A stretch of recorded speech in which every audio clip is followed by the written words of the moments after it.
Hey, how's it going, guys? Thank y'all so much for tuning into another video. If the videos that I usually provide to you guys provide you with any value, go ahead and like this video. It definitely helps out with the algorithm. And also, if you have not already, go ahead and high five that subscribe button so that you are notified of whenever I am posting another video. All right, with that being said, you guys already see the title of the video, so you know what I'm talking about here. This is part 4 of the things that I've learned about real estate or about flipping a house during the flip that my wife and I actually did together here. So right now I'm in the master bathroom of the flip that we did. And if you want to get more details about the different things that we did in here, you can go ahead and watch the previous video where I spoke about the different things that we did to add value to the home.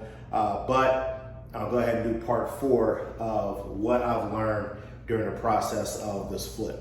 All right, so one, I knew we were in a great market as far as the real estate cycle of things being a buyer's market versus seller's market. Right now, if you're looking to sell a home, it is an amazing time to sell a home, right? This is when you're getting those above asking at really, great rates or whatever it is. So if you're looking to sell your home right now, is definitely the time to do it, all right? And if you're looking to flip, all right, right now is where you're gonna get, if you really go hard and you do those different things that differentiate yourself from other homes, and you do things like this freestanding tub, or if you do showers like this or whatever it is, different things that may not be that expensive, but it makes a huge difference, all right, when you're flipping a house. So if you're looking to flip, right now is when you're going to make your largest amounts of margin as well. Even with certain buffers in there, you'll still be able to make really great margin if you're flipping right now because the market is really, really hot right now. So that's number 1. All right, number 2, something I had to learn in this process, and my wife, she had to learn as well, is to not be afraid to be the best house in the area. Okay, now something that you're taught whenever you're flipping a house or whatever you're doing, you're not trying to be, you don't want to be the biggest house, you don't want to be the smallest house, you don't want to be the nicest house, but you don't want to be the ugliest house, right? If anything, you want to buy the ugliest house and then you want to fix it up to middle of the way so that you have predictive returns on what you're going to have. But in this house, with what we did, we saw what the other homes were doing in the area, and I'll be honest, it would have been difficult to build it up to what the other homes have done because a lot of the houses that sold recently are outdated. It's like wood trim everything's tan and brown, and it would be a little difficult to make our house look like 2008, right? And so we kind of had no choice but to just bring it up to 2021 standards and not try to go overboard and make it too modern, right?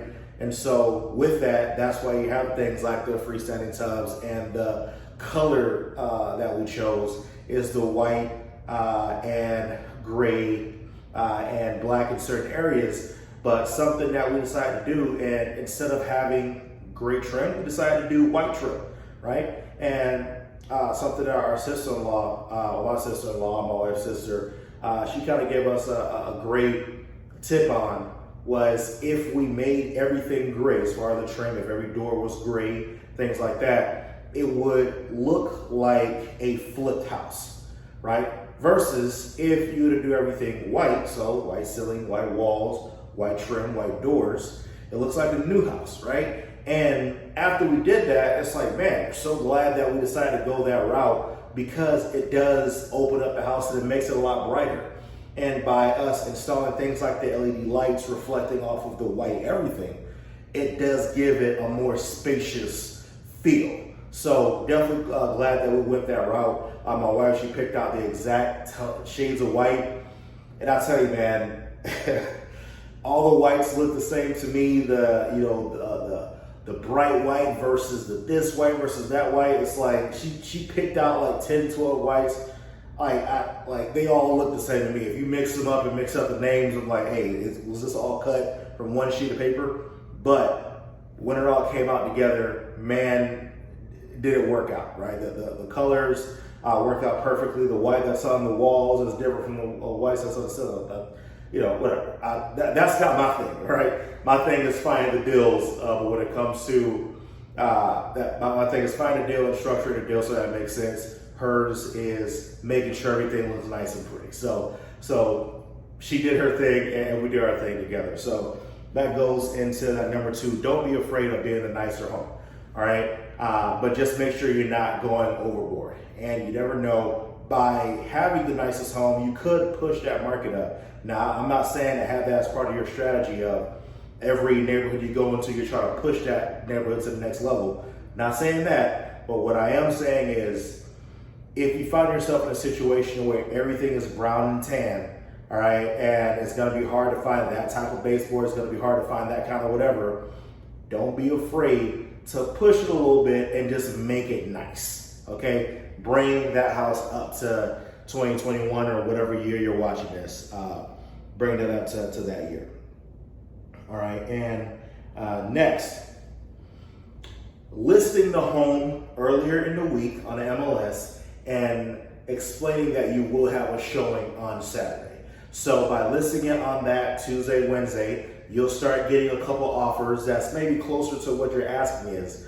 But by having it staying on for an additional 3 days or so, and then letting everybody know that you're having that open house on Saturday, what that does is it builds anticipation. And by allowing, of course, agents to come in and out during the week, but on that Saturday, when you have the open house, that's when you have the most amount of people that will actually come through and see the house for themselves. And maybe it's a salesperson to me, maybe it's a wholesaler to me, but I don't believe in the idea of a house selling itself. Yes, the pictures were phenomenal. Yes, the house looks great. But I feel like there's nothing like having a tour to where we can explain really, okay, well, let me explain the material that's used in here. Let me explain, okay, well, did you notice that there's a pocket door that's right here? It saves a ton of space. Let me explain why we chose to do the handle here instead of on that side.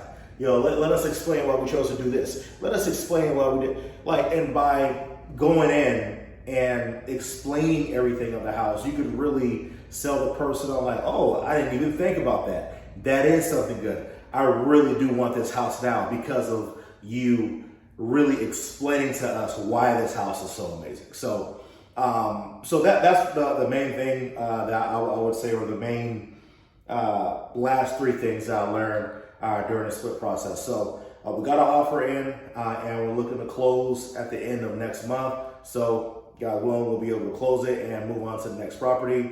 We already have our eyes on a couple other properties that are coming in. We're actually being added on to buyers list of wholesalers in the Houston market. So if you are watching this, okay, and you're a wholesaler in the Houston market and you're looking for an end buyer, we would love to work with wholesalers because, hey, I am a wholesaler and I understand the hard work that you're putting in. I'm not going to jip you on your price. I'm not going to mess around on closing because I hate what it's done to me, right? So when it comes down to it, I feel like it would be a great opportunity for a wholesaler to assign a contract to another wholesaler, and we'll be able to be on the same page because we both know how hard this job actually is. So with that being said, thank y'all so much for watching this video. And again, go ahead and like this video if it has provided you with any value. And also go ahead and subscribe to this channel so that you're notified whenever I am posting another video. All right, and with that being said, I cannot wait for y'all to get your first deal. And until next time.